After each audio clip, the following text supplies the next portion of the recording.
Chasten is the author of I Have Something to Tell You for Young Adults, a memoir. Chasten grew up in Traverse City, Michigan. He is a teacher, advocate, and husband of former presidential candidate Pete Buttigieg. Chasten currently lives with Pete, their 2 children, Gus and Penelope, and their 2 rescue dogs, Buddy and Truman, in northern Michigan. I Have Something to Tell You for Young Adults is his second book. Welcome, Chasten. Thank you so much for coming on Moms Don't Have Time to Read Books to discuss I Have Something to Tell You for Young Adults, a memoir. Thanks for having me. Well, I read the tutorial in the book on how to pronounce your name and your whole saga with your name. I have an odd name too, obviously. Not that yours is odd, but unconventional, whatever. I don't know. So I've always had to spell and respell, and I've gotten so many different things from my... Anyway, I relate. Oh, well, we're unique. Yes, right. It's amazing. Yes, memorable, in fact. Yes. Yeah. So can you tell listeners, please, why you wrote this memoir? Why share your story? And what are some of the things about it that you really want to get across? Yeah, I've been working on this book for the last couple of years and did not anticipate that this book would be coming out during such a tumultuous moment in American politics. I knew I wanted to write a book that I wish I would have had when I was younger, a book I wish someone could have handed me, and told me that it was going to be okay. I had that in mind, and then I became a dad during the process of writing this book. And so it sort of changed everything that I wanted to say, everything I wanted to hand down to my kids one day, but also just, a generation of young Chastens out there who are watching their government attack their dignity and their human rights and wondering whether or not people are going to show up for them and fight for them if we all truly belong in this country. And so I had a lot of things in mind as a parent, as a middle school teacher. I knew how important it was to have a resource like this. And then the meaning just kept building as I became a father and as our politics sort of ravined into the ridiculousness that it is right now with LGBTQ rights and book bans. And I knew that I really wanted to say something that would mean a lot to younger Chasten. Amazing. Well, it's a great book and a great story. You have so many funny anecdotes in here about growing up. I think my favorite, this sounds mean, not favorite. It was obviously not good, but when you got whacked in the head during a theater performance, blacked out on stage. Oh my gosh. Yeah. Yeah. So, but it didn't deter you, apparently. You just kept at it for a while. It did not. It was important for me to have a lot of humor and a lot of lighthearted moments in the book because so much of my story is also heartbreaking. And there was a lot of pain that didn't need to be. There was a lot of unnecessary pain, I should say. And, growing up when you think you're the only one and you think something's wrong with you and you're just trying to find your way, I didn't want the whole book to be depressing, like this bad thing happened and then another bad thing happened. And like, eventually it was fine. There's a lot of funny stuff in there too. It's a good mix. And I'm sorry that your bicycle ride did not lead to a lifelong, TV career or whatever, but that's still pretty cool. That's a fun video to bring out at a party. Oh man. I was like going to say, I should have Googled it or something. I only read about it. Is it up? It must be up somewhere for people to find. I don't know if I found it on the internet, but it was like on a VHS tape at my parents' house. And so I, recorded the television on my phone so that I can show it to other people. It's pretty funny. That's great. Oh my goodness. Going back to not the funny parts, but some of the harder parts of growing up in where you grew up with your family and the community and, feeling like what you felt inside was a sin and that it was wrong and not accepted. How do you get through something like that and not let it sort of permeate everything forever? Like, how do you put it in a bucket and even just to talk about it or write about it and just how do you process it and all of that? Well, in many different ways. Some parts of the book were really hard to write. There were days when I didn't want to think about it or didn't want to, even start to go down that road to think about what I wanted to say and come back to some of those feelings. My story certainly has a happier ending, though.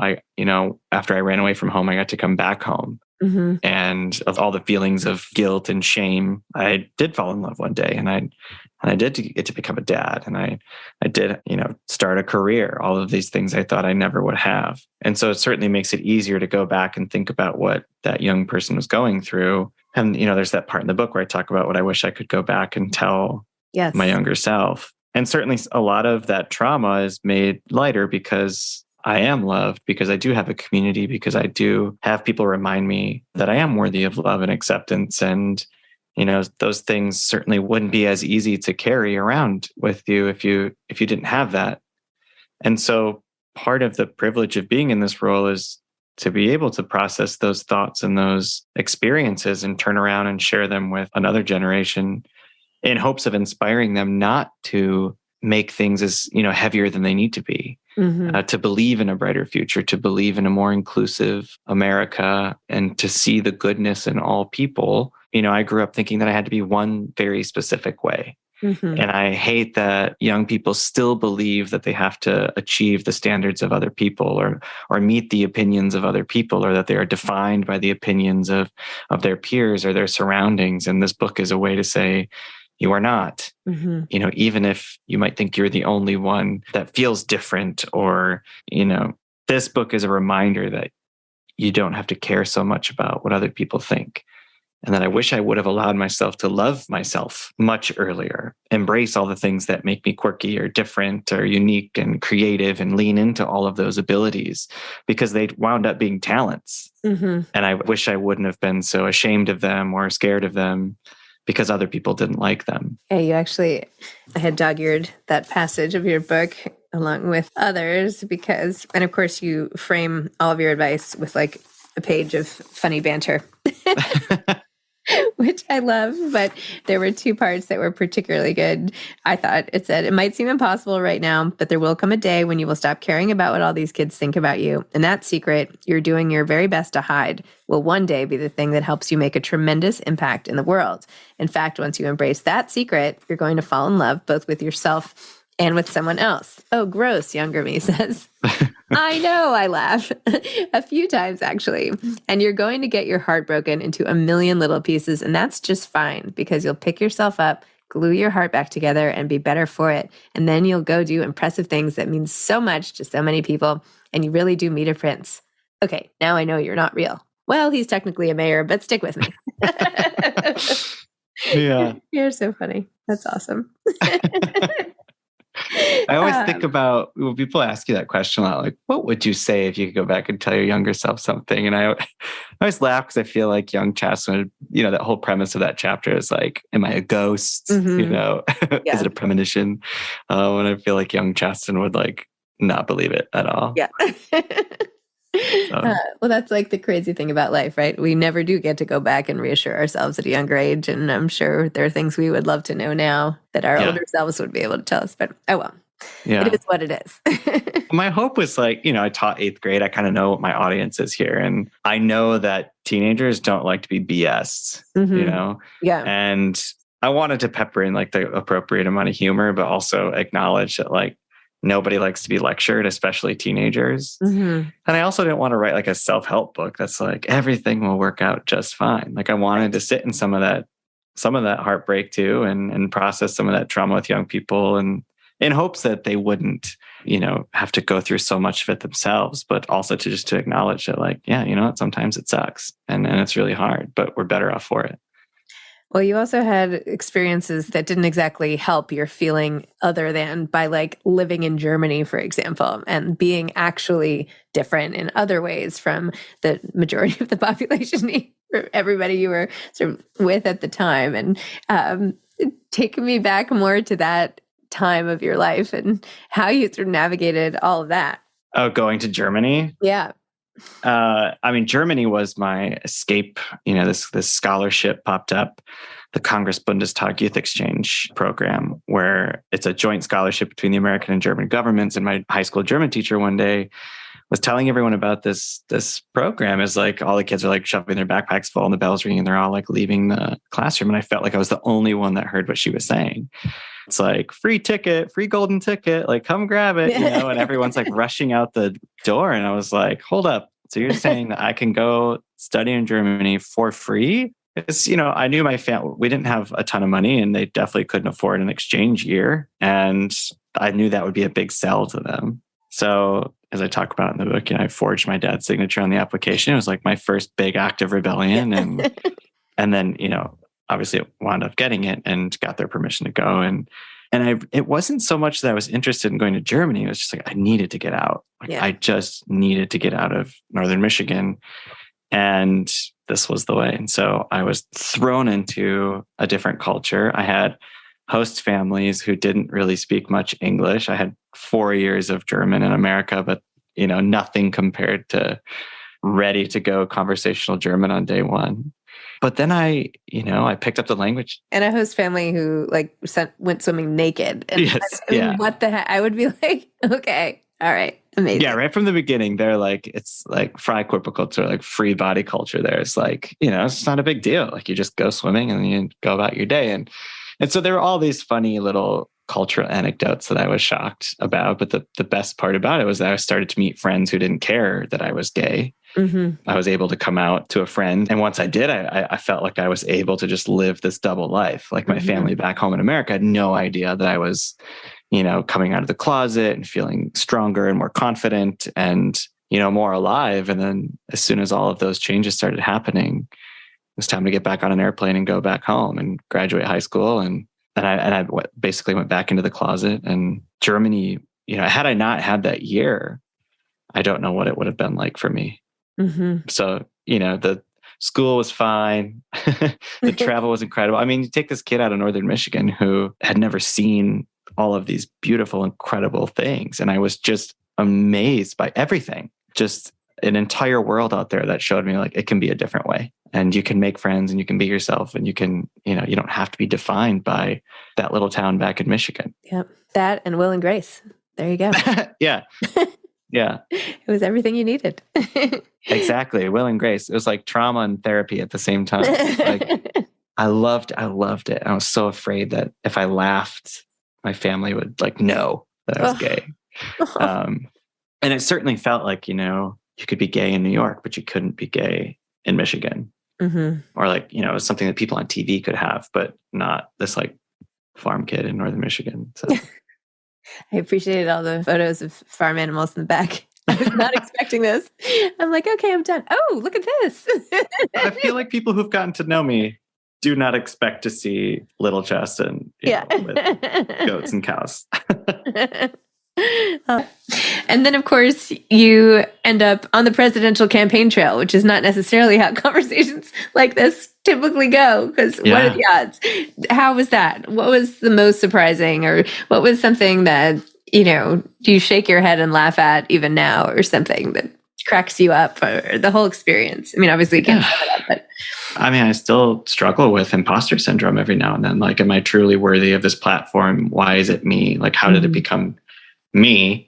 And the presidential campaign trail was a whirlwind. And at the beginning of it, I thought, there's no way that I can fill these shoes. And you look at people like Jackie Kennedy and Michelle Obama and Hillary Clinton, and you think about all of these powerful political spouses. And at that time of my life, I was like, I feel like I just started my career, saddled with student debt, like really, really rocky start through college, had, come into my being as a gay man and got there with like all this baggage and trauma, and felt like my life was just beginning with Peter. And then we're out there and I'm so embarrassed by all these things, because like, if you're successful, then you wouldn't have, been a victim of sexual assault. If you're successful, you wouldn't have, a mountain of student debt. If you're, a successful person, these are obviously air quotes, then you wouldn't have this, rocky past of having your heart broken and, keeping 3 jobs to stay afloat. And I quickly realized the more I talked about those things, the more people resonated. The more the campaign resonated, the more people felt a connection with you. And so I just opened up about it all, because I think at the end of the day, we all just want to be seen and understood and feel like we actually belong and someone gets us. And so I started having these incredible roundtables with teachers and LGBTQ youth and their parents, and just talking with people. And of course, you come in and you're, the spouse of the presidential candidate, and they're a little intimidated, and I'm a little intimidated because I'm there, and I'm trying to figure out what to do and who to be. And there's no playbook for that. And it helped me see that, maybe I'm not in the classroom now, but I'm sort of in the national classroom. I get to be a teacher for a lot more people. And I had inspiring conversations with parents who are still struggling to figure out how to support their kid, and, teachers who are trying to figure it all out. And I realized, like, I don't have to go out there and pretend to be anybody. I can just go be myself. I can just go talk to people normally. and I don't have to be this like prince or princess figure. And that was the best part about it, was just bringing the visibility to issues and into communities. Pete and I basically spent the year and a half apart. I mean, we were like ping pong balling all over the, or pinball balling all over the country. And I got to go to some really cool communities, meet some really great people, and learned a lot about myself too. Especially, that in order to tell this story, I had to embrace it, which is, what led me to writing the YA book. So that all of these things don't define you. They've just helped shape you into who you are today. Love that.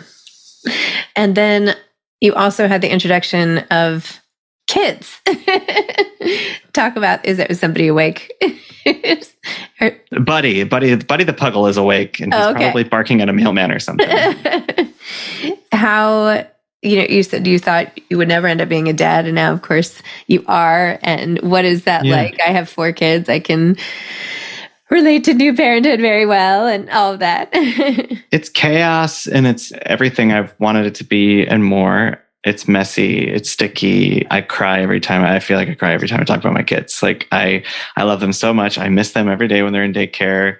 I feel like I finally reached a thing in life that I knew I was meant to do. Like I wanted to be a teacher, and I was a really good teacher, but it never felt like it was like the thing I was like put on this earth to do. Writing a book, helping my husband run for president. They were all things that I did and appreciated and succeeded at. And then I became a dad, and I was like, oh my God, this is what I meant to do. And all of these other things prepared me for this. Teaching middle school definitely prepared me for being a father of twin toddlers. Every time I get lost in the chaos of life and the silliness of politics, I try to be really present with my kids, because they remind me of what I'm here for. And they are such good reminders of what matters in this world. Some mean-spirited homophobic thing on Fox News doesn't get to come to the dinner table, because you turn your phone off and you look around and your kids are just sitting there trying to eat their mac and cheese and drink their milk, and you focus on that. Like, this is the good thing. This is why you're here. And this is all that matters. The opinions of those other people don't matter. It's showing up for your kids every single day. And I love it so much. They also have an incredible way. I know I'm preaching to the choir, but no, keep going. They have such an incredible way of showing you all of the tiny, beautiful things in the world that you stopped noticing. Like birds. Gus is obsessed with birds. And you start to realize how many birds are around you because he points out all of them. And the magic of a bus or a truck.